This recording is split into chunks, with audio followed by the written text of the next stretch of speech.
Welcome to GuidosBros, where we ask better questions. Because having the answers is just not good enough.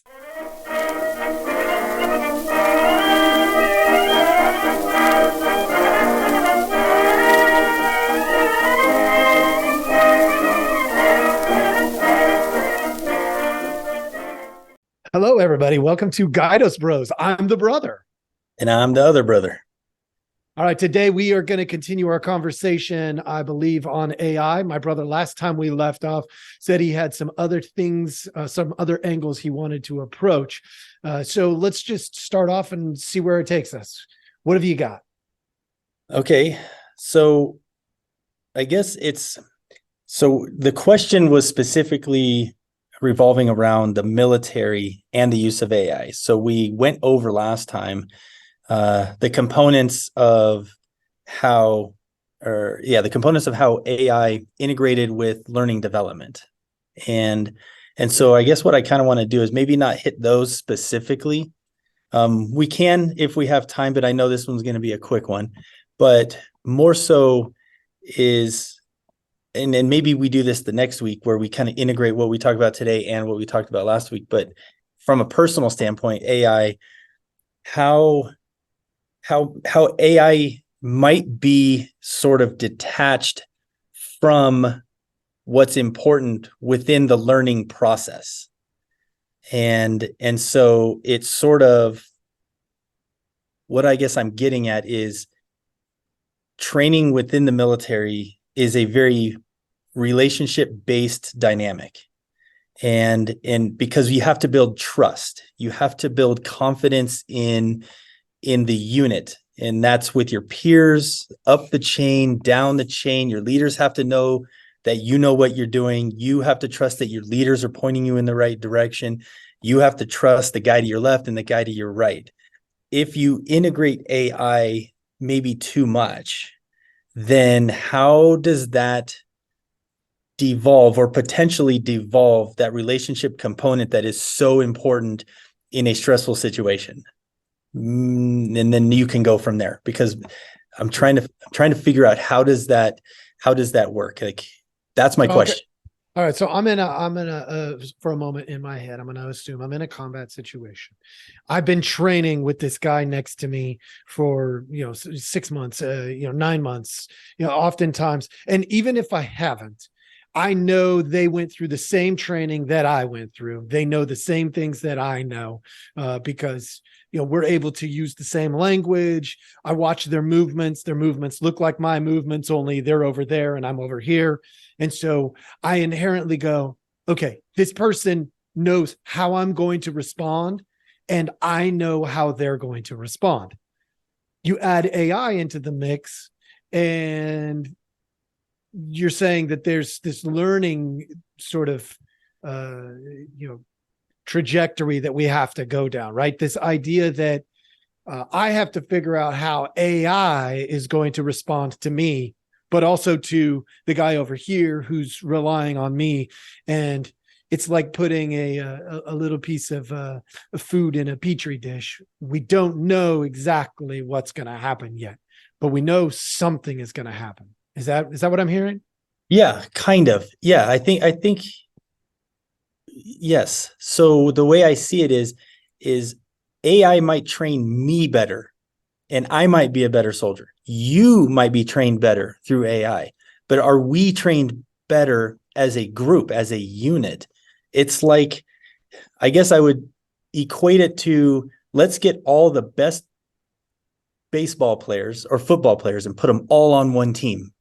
Is that guaranteed to bring a World Series champion or a Super Bowl champion team together? Is that good enough? Or no, we already know the answer. That's 100%. And we do that, and that's I guess my main point is the Kansas City Royals won the World Series in 2015 as one of the lowest payroll teams that year.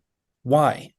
Not because the A's have done that before. The A's have done that. The Giants have done that. I mean, there's teams, right, that have put that stuff together. And the reason is because the relationship component, I don't care if the person next to me is trained better than they would have because of AI. I don't care. I want to know, how do they integrate with me? And it seems like the way that I envision AI going to that personalized model that we went through last week, and how it structures the 24/7 tutor so that I can be the best that I can be. It does all that, but does it make us better as a unit? The military only functions. We're not a bunch of individuals out there.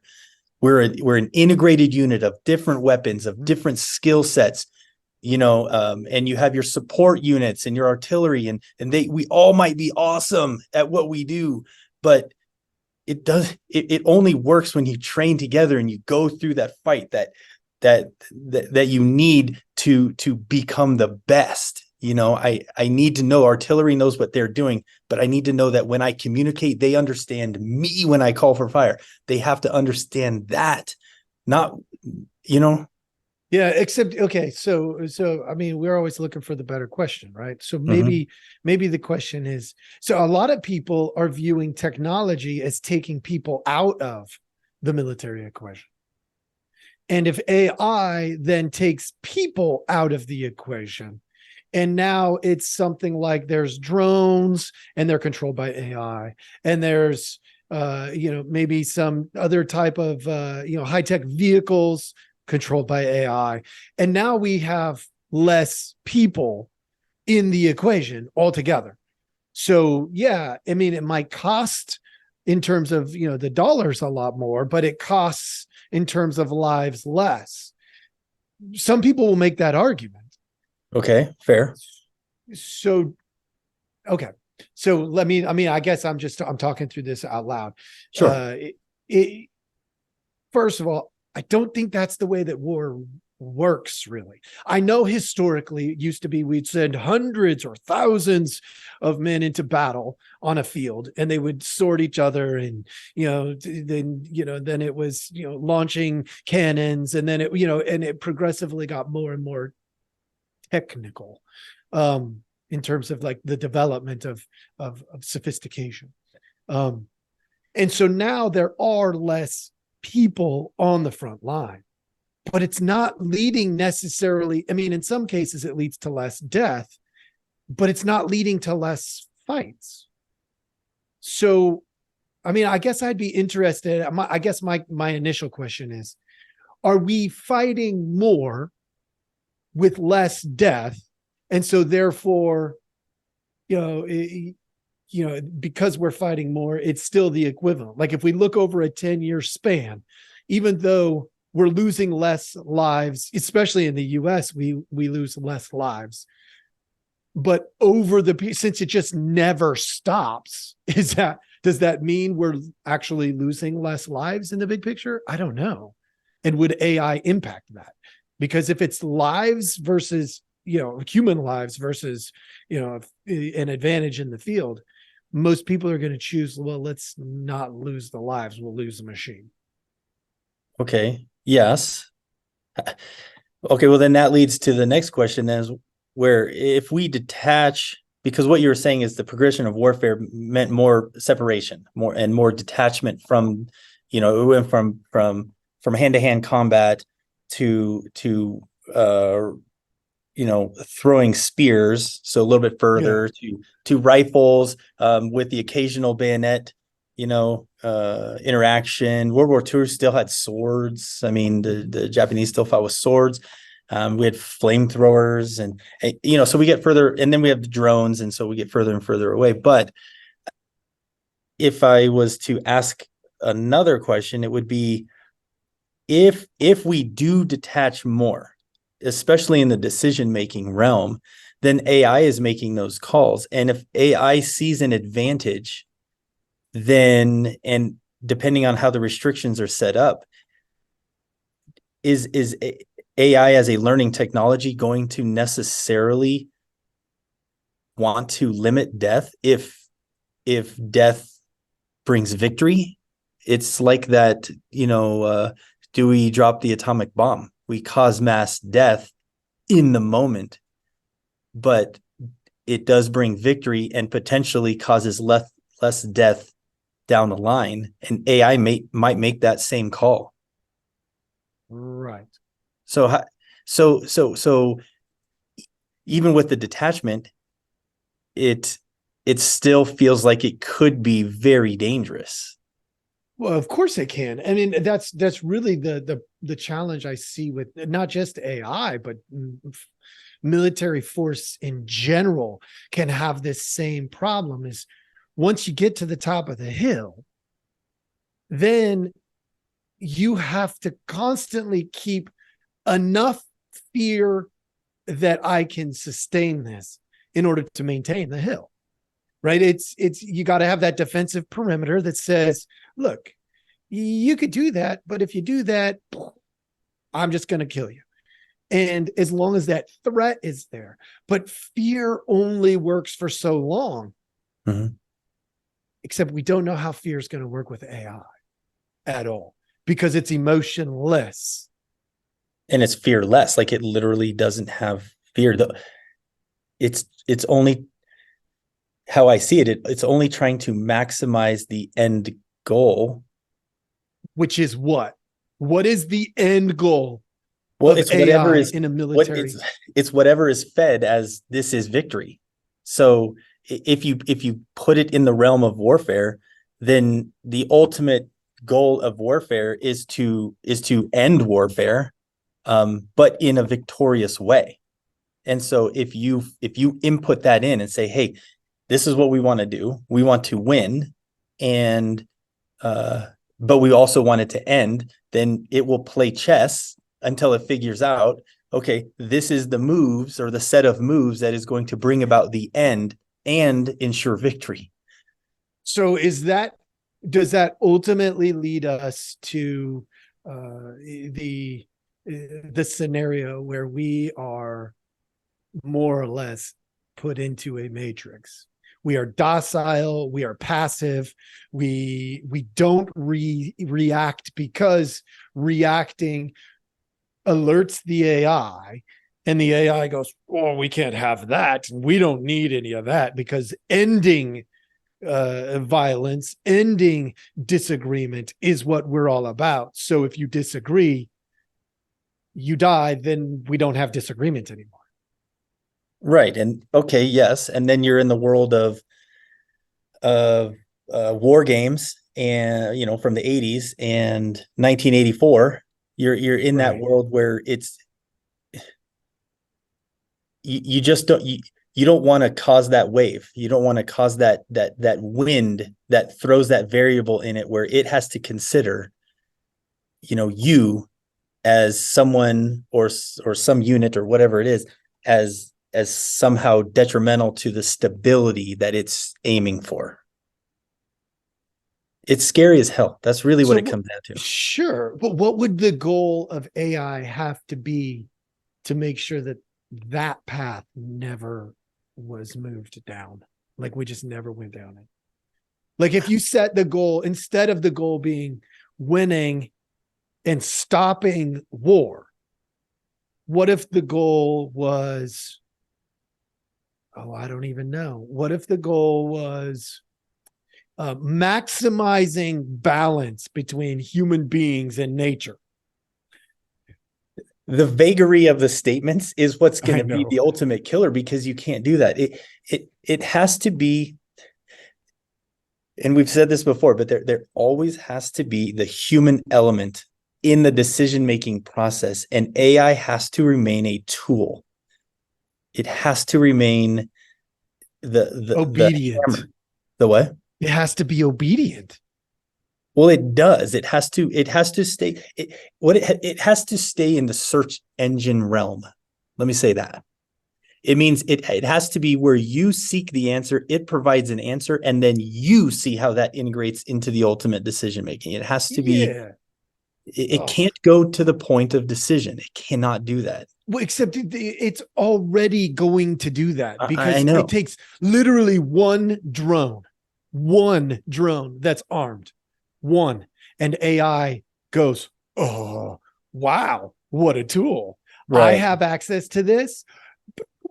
It fixes all of the deals, and it takes the other drones, the ones that are Okay, obedience. I mean, I even think about it like, where grenades, when you and me went in, there were 3 types of grenades. Well, now, yes, those types of grenades are still there, but now they have these electronic devices on them where you can set it to where it's got a 1 second, 5 second, 10-second delay. Like there's all these different mechanisms built into it, or where once it's in a certain vicinity, then it goes. But if you miss your target, it sits there docile until somebody picks it up and carries it in. Or like, I mean, there's so many different technology, and that's just a grenade, right? Then you've got something that's Bluetooth, or you've got like all of a sudden AI's reach becomes nearly unlimited. Does that mean the only way to defeat AI eventually will be to destroy all the technology and go back to I think of this book called Ecotopia, where half of the nation is broken off and they go back in time to living in nature. It's more like glorified camping, and they live off the land and they hunt, and they balance is better. And then the other side goes more and more to the technology, and then they have this war between them. It's a weird book, but it's interesting, right? Like, Yeah. is that what we're coming down to? Is that there's going to be 2 sides of the coin, and then now we're divisive, just like our culture currently is. Then we've accomplished jack squat by adding AI. It's literally just a movement of power or money, or maybe shifts the goal a little bit, because now we're going to be able to tout that we're saving lives until we're not. Right. I mean, it's a deception tool. Yeah, That's a crappy tool. it is. And so I guess here'll be the final question, at least for this segment.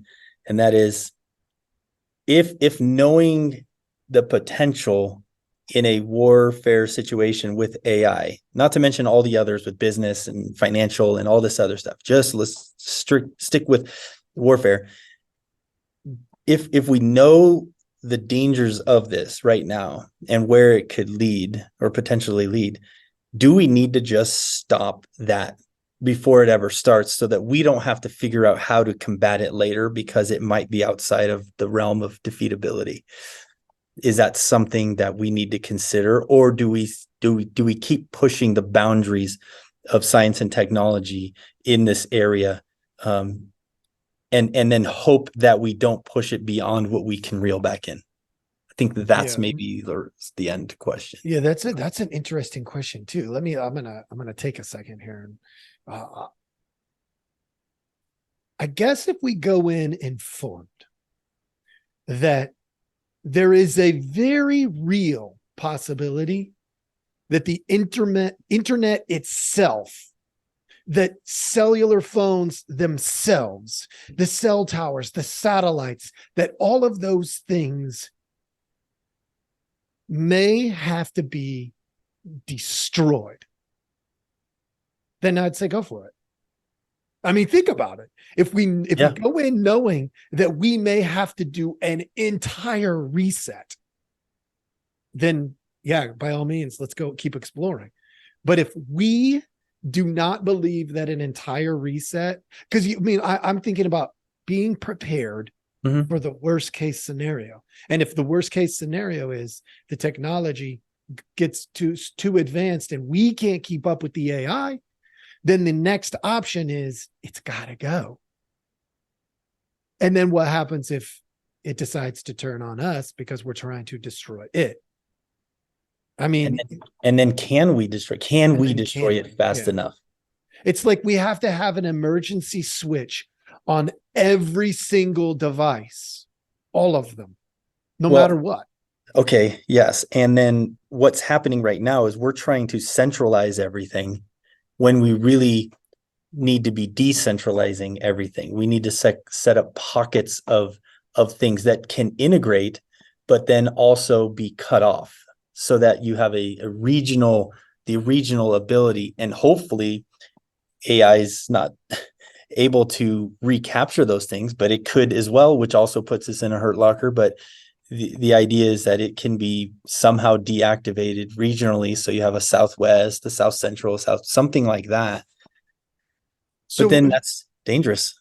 So what there's a way for us to like what is it called when you make all the electronics in an area just go off? EMP. EMP.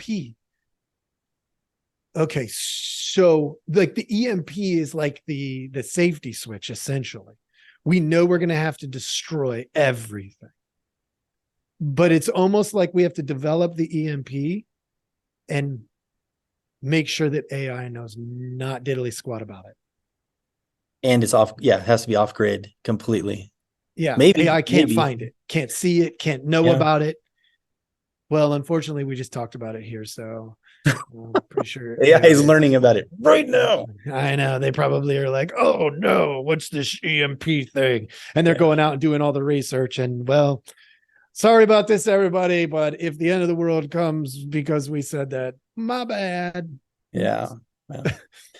All right. Well, hey, look, we've asked some interesting questions. We processed some interesting questions. And unfortunately, there's an endless slew of questions on the AI topic. Yeah. So we could address it more. We may address this more in the future.